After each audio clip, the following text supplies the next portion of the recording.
In the heart of downtown Los Angeles stands a building with a history so dark it seems almost fictional. The Cecil Hotel, built in 1927, has been the site of at least 16 deaths, multiple serial killer residents, and countless unsolved incidents over its nearly century-long existence.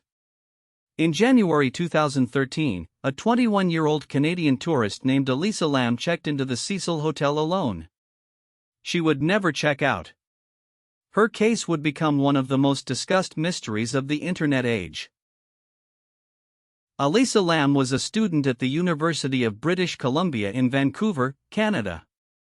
According to her family and friends, she was bright, curious, and passionate about travel. She maintained an active blog on Tumblr where she documented her thoughts, her struggles with mental health, and her experiences. In January 2013, she embarked on a solo trip down the West Coast, visiting San Diego and other California cities before arriving in Los Angeles. She chose the Cecil Hotel for its affordable rates, unaware of its horrifying reputation. The Cecil Hotel has earned the nickname Hotel Death over its long and troubled history. According to Los Angeles City Records and Historical Archives, the hotel has been connected to two of the most notorious serial killers in American history. Richard Ramirez, the Night Stalker, lived at the Cecil during his killing spree in 1985. Jack Unterweger, an Austrian serial killer, stayed there while murdering women in 1991. The hotel's history of violence and tragedy stretches back to the 1930s and includes suicides, murders, and mysterious deaths. Elisa checked into the Cecil Hotel on January 26, 2013. According to hotel records obtained by police, she was initially placed in a shared room on one of the upper floors. However, her roommates complained about her behavior, describing it as strange and erratic. She was subsequently moved to a private room. According to the LAPD investigation, Elisa was last seen alive on January 31 by hotel staff in the lobby area. After that date, she simply vanished from all records and surveillance within the building.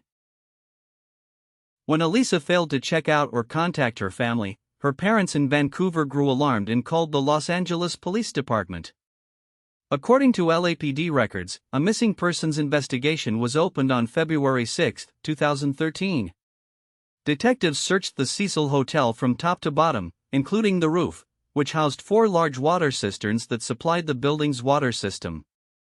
However, according to the official report, the rooftop search did not include looking inside the water tanks. This would prove to be a critical oversight. On February 13, 2013, the LAPD released a piece of surveillance footage that would become one of the most watched and debated videos in internet history. The footage, captured by a camera in one of the Cecil Hotel's elevators, showed Elisa Lam in the elevator on the night she disappeared. According to LAPD spokesperson Officer Sarah Faden, the footage was released to the public in hopes that someone might recognize Elisa and provide information about her whereabouts.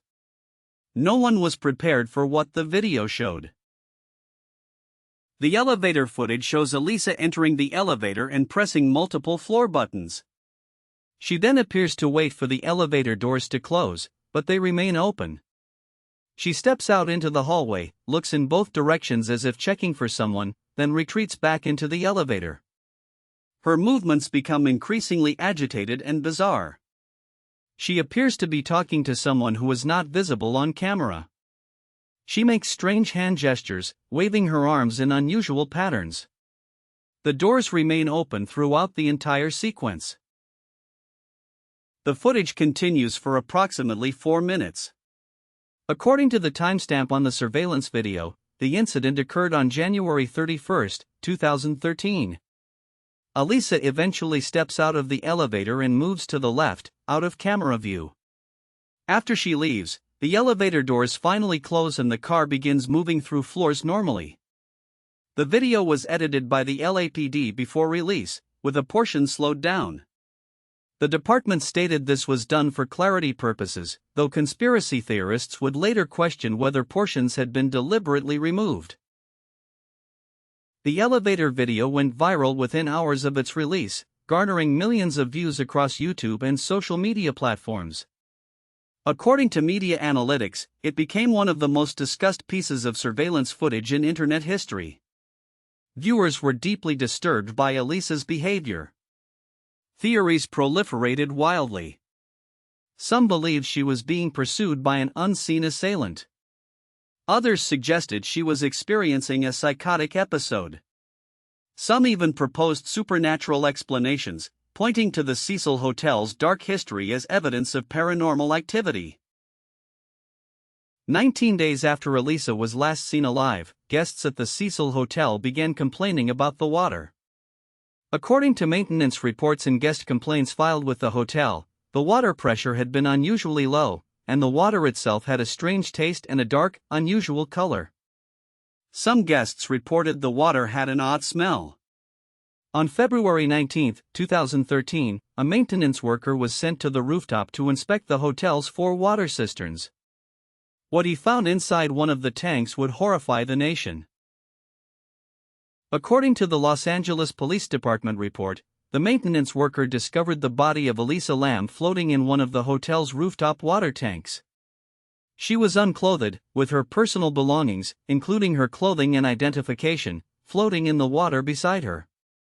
The water tank was approximately 8 feet tall and 4 feet in diameter, accessible only by a ladder on the side.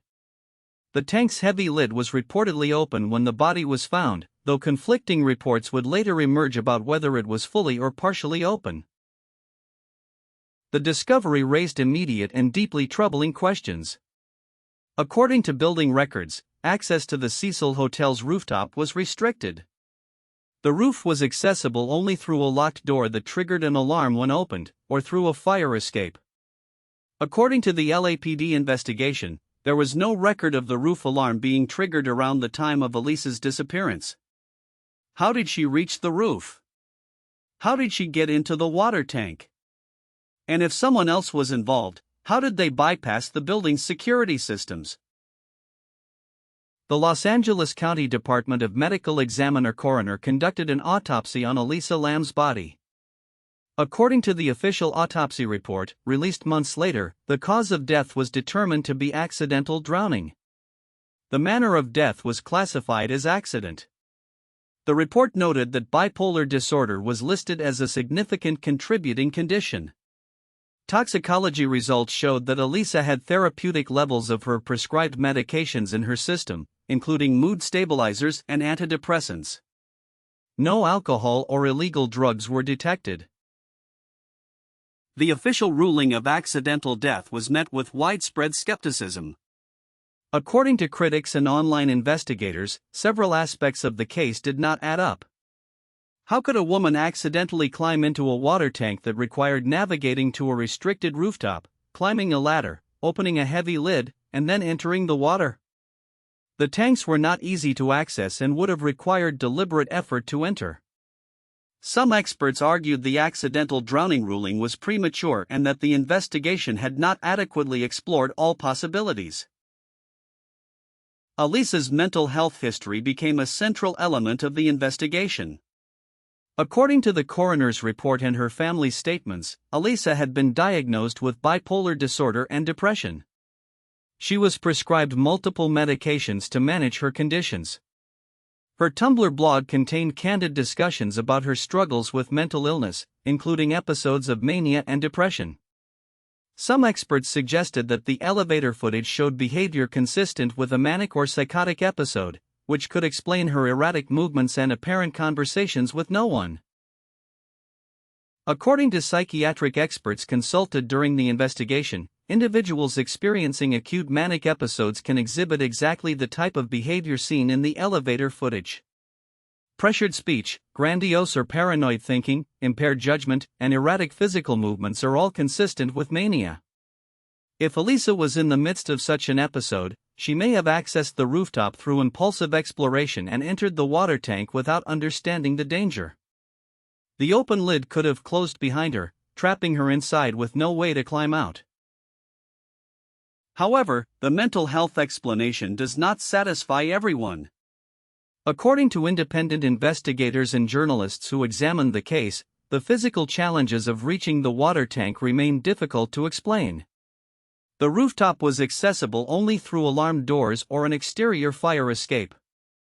The water tanks were elevated on platforms and required climbing a ladder. The lids were heavy. Some investigators questioned whether a young woman in the grip of a psychological crisis could have navigated all these obstacles alone and in the dark of night. The Cecil Hotel's own security records added confusion to the investigation. According to documents obtained through the investigation, the hotel's surveillance system had significant gaps in coverage. Not all hallways were monitored, and the rooftop and fire escape areas had no cameras. The elevator footage was the last visual record of Elisa alive. According to LAPD investigators, they reviewed hundreds of hours of additional surveillance footage from the hotel but found no other images of Elisa after the elevator video. She had simply vanished from the camera network. The internet's response to the case was unprecedented in its scope and intensity. According to media analysts, the case spawned thousands of Reddit threads, YouTube analysis videos, blog posts, and social media discussions. Amateur detectives analyzed every frame of the elevator footage, scrutinized the hotel's history, and proposed elaborate theories involving murder, government conspiracies, and paranormal activity. Some online sleuths even harassed innocent people, falsely identifying them as suspects based on flimsy circumstantial connections. The case became a cautionary tale about internet vigilantism. One internet theory centered on a disturbing coincidence. According to bloggers and online researchers, a tuberculosis test called LAM Elisa was being used in the Skid Row area near the Cecil Hotel at approximately the same time as Elisa's disappearance. The apparent connection between the test's name and the victim's name fueled conspiracy theories about bioterrorism and government experiments. Medical authorities and investigators dismissed these theories as pure coincidence, but the connection continued to circulate online for years, feeding the case's growing mythology.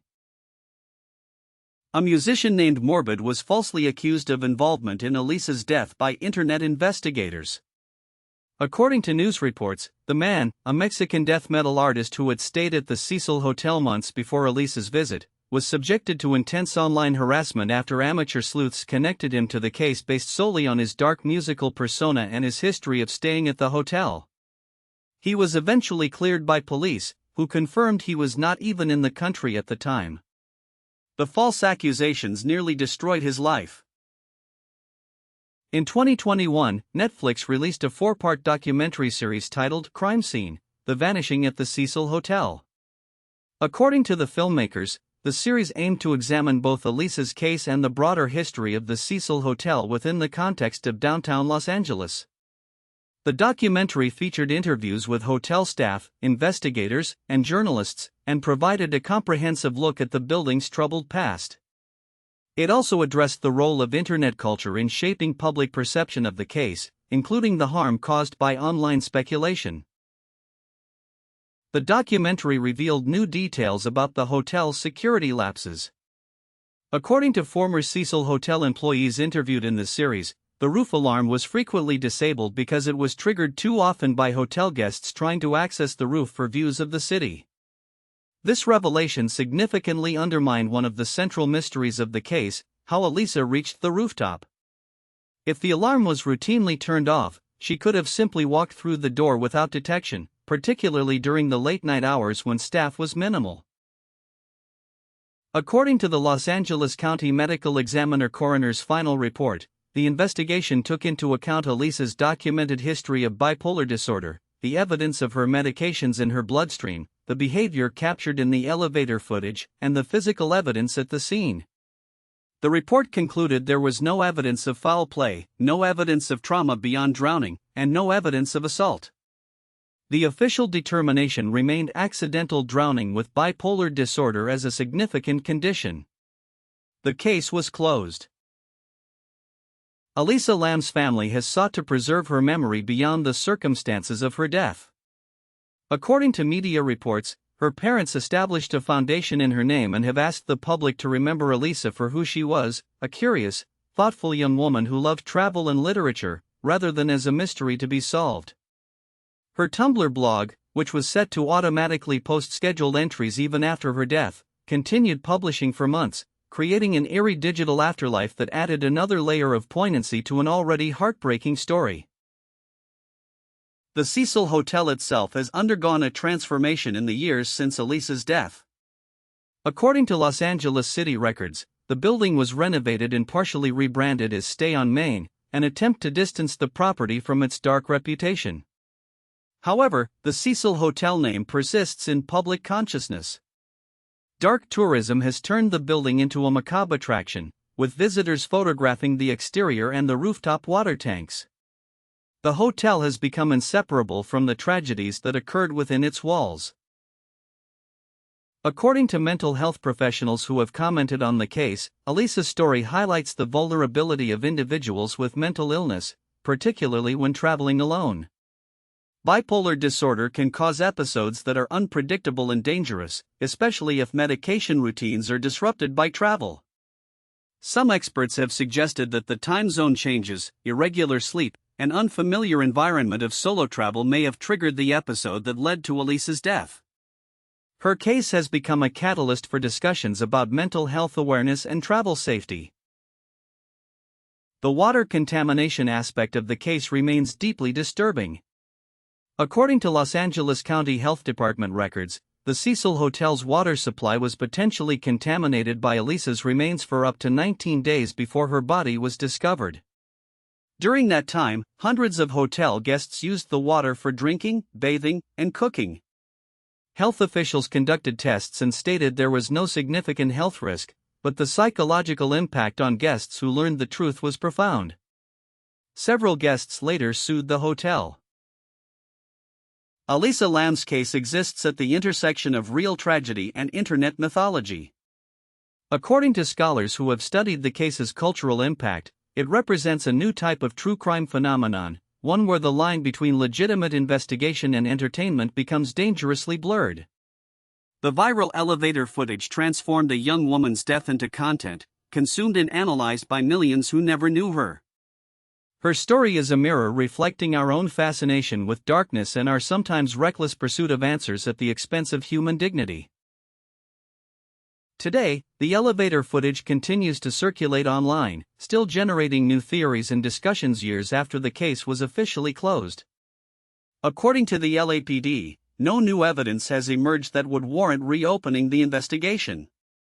But for millions of viewers who have watched Elisa Lam's final recorded moments, the footage remains haunting. A young woman, alone in an elevator, seemingly frightened of something unseen, making gestures that defy easy explanation. Then she steps out of frame, and the doors finally close. Whatever happened next, only the Cecil Hotel knows.